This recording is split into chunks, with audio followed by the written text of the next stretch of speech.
The Minnesota Republican Party is kind of the Minnesota Timberwolves of politics. We haven't won a statewide office in 16 years, and while our fate in the legislature goes up and down, still statewide office eludes us. So, well, how do you become the exception? How do you break the streak? How does your candidacy, what's your candidacy's path to victory? We'll start with Mr. Marti. My path to victory is this. First, we go after delegates, seek the endorsement, and then we take the conservative message to the entire state. I'm from outstate Minnesota. I understand how people in outstate Minnesota live, and I also understand how frustrated they are with politics as usual in St. Paul. But I don't think that's a unique idea to just outstate Minnesota. I think that resonates everywhere in this state. That would be my path to victory.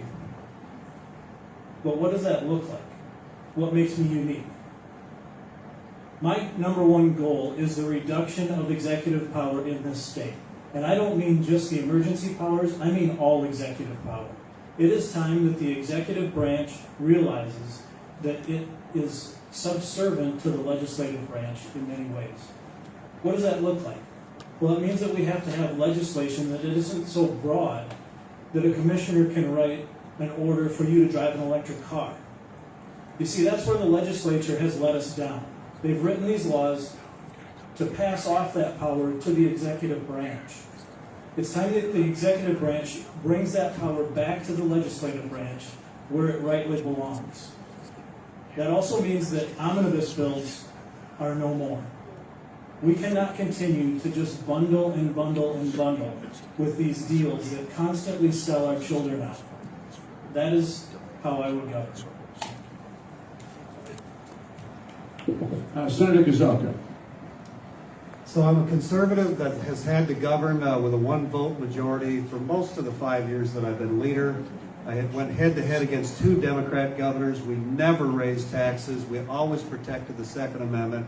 We protected life. We protected the small business owner. We protected the ag community. And frankly, we protected the police from being defunded. And I'll use whatever legal means necessary with how we negotiate and what we do to drive our core principles. But to win, we've got to get more. That's it. We've got to get more. I recruited 2 range Democrat senators to align with us. First time, I think, ever in the Senate history that 2 came over. Democrat leaders on the Iron Range, which is where Marilee and I are from, are publicly promoting me on the Iron Range. So we're going to do better up there. For about 6 or 7 years, I've been developing relationships with the blue-collar unions, the 49ers, pipe fitters, electrical contractors, carpenters union. They're supporting me. I'm not saying endorsing me, but they're supporting me. I will tell you that. And some of those were with Tim Walz on his campaign. That's how we won Cloquet for the first time. That's how we won Austin for the first time. We had union candidates that won, that helped give us part of our one-vote majority.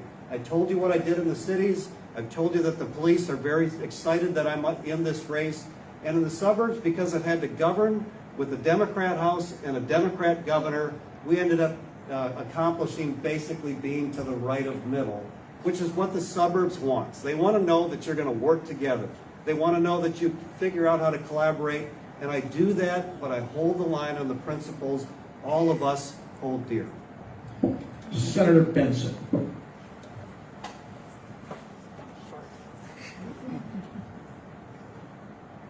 You win by acting on behalf of the people of Minnesota. The kitchen table issues are what won in Virginia. So, public safety. We've talked about it extensively. People want to feel safe in their homes. We need to acknowledge that public safety is going to be an issue in Minnesota for a while. We need to get our house in order. Education.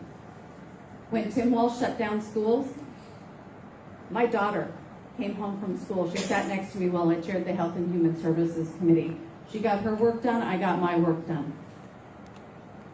Families all over this state had their eyes opened to what was in that curriculum, and we need to be their voice. When they know that they are heard, when they know you care about their kids, whether it is greater Minnesota, the suburbs, or our core cities, they're going to be with us. And then we talk about the greatness of Minnesota and where we can go from here. The opportunity that we have because of where we live and who we are, our natural resources, our rising, in the future, rising educational accomplishments. Ladies and gentlemen, we need to be happy warriors again. We need to acknowledge the problems that exist, and we need to cheerlead what is good about Minnesota, what is right with our families, that they have dreams and this is the place. So that's how I'm going to win this election. I am principled, I'm prepared, and I'm electable. Senator Jensen, you're next. 8 months ago, Mary and I launched our campaign with a team of incredible folks. And for the last 8 months, we've gone all over Minnesota and had conversations with so many of you good folks. We've asked the question, what matters? What matters most? And it didn't matter where we were. The answer was the same. You said, we need to win. We need to not cannibalize one another. We need to energize conservatives, and we need to extend our reach. You've helped us do that. If someone had told me 8 months ago that we would have some 75,000 people join our email team, or that we would break records for off-season fundraising and raise over $1.1 million in the first 7 months, I would have shook my head and said, gee, I don't know if we can do that, but we did that because you folks started a movement, a groundswell movement. We have 500,000 people follow us every day on social, and that's increasingly powerful in elections. We see that around the nation. But this is really about you folks and people like you all around Minnesota. That's how we're going to win, is we have to literally do something that we haven't done in Minnesota, perhaps ever. We've got to create a groundswell movement. And I just want to say thank you for throwing gas on our fire so that the fire in our belly burns hotter than ever. Thanks. Mayor Murphy. To win this election is like scaling a business, and I understand that because I've been doing that for the last 16 years. We're fighting 3 fronts right now. We're recruiting delegates for the nomination, we're recruiting voters for the primary election in August, and we're recruiting people to show up in November for us. And we're scaling that out right now. I'm sure a lot of you in this room perhaps have received phone calls from me and my campaign over the last few days, because we're asking you to join as a delegate. We're asking you to stay involved, to be here, to get on board with the Mike Marti for Governor campaign. Because I'm a fighter, and I've proven that already. I've already accomplished a lot as mayor, and I'm going to continue doing that as the next governor of the state of Minnesota. We're crushing fundraising goals that we have set. We're getting support from all over Minnesota, plus we're also getting support from supporters across the country who've had enough, who want to see this blue state flip red in November, and we can accomplish that. We can save Minnesota, and in order to save this country, we have to save our states. We have to make more red states. More red states we can have a convention of states. Then we can fight back against the federal government at that level, and we can do that. I'm a fighter, I'm a political outsider. I'm not spending my money on social media with Mark Zuckerberg to get more followers and fans. I'm not doing that. I am building a grassroots movement by going right to the ground, to the people, to me, communicating with you directly, and I'm saving that war chest for Tim Walz and the DFL and the liberal movement, because we're going to need every damn dollar that we're raising right now to beat them come November. And we'll finish up with Dr. Shaw. How do you win? Do you win by running the same milquetoast, middle-of-the-road career politicians over and over again and getting a similar result? We tried that. We failed. 27th time won't be a charm. It's time for something different. It's time for someone who's not part of the political elite, someone who can plainly defend our conservative values, someone who can multiply and add to our base, not subtract. Someone that's going to get everyone in our base who's sitting at home get excited about voting. Not just voting for the lesser of two evils, but voting for someone they really, truly believe is going to do things to make their lives better. I've got a great day job.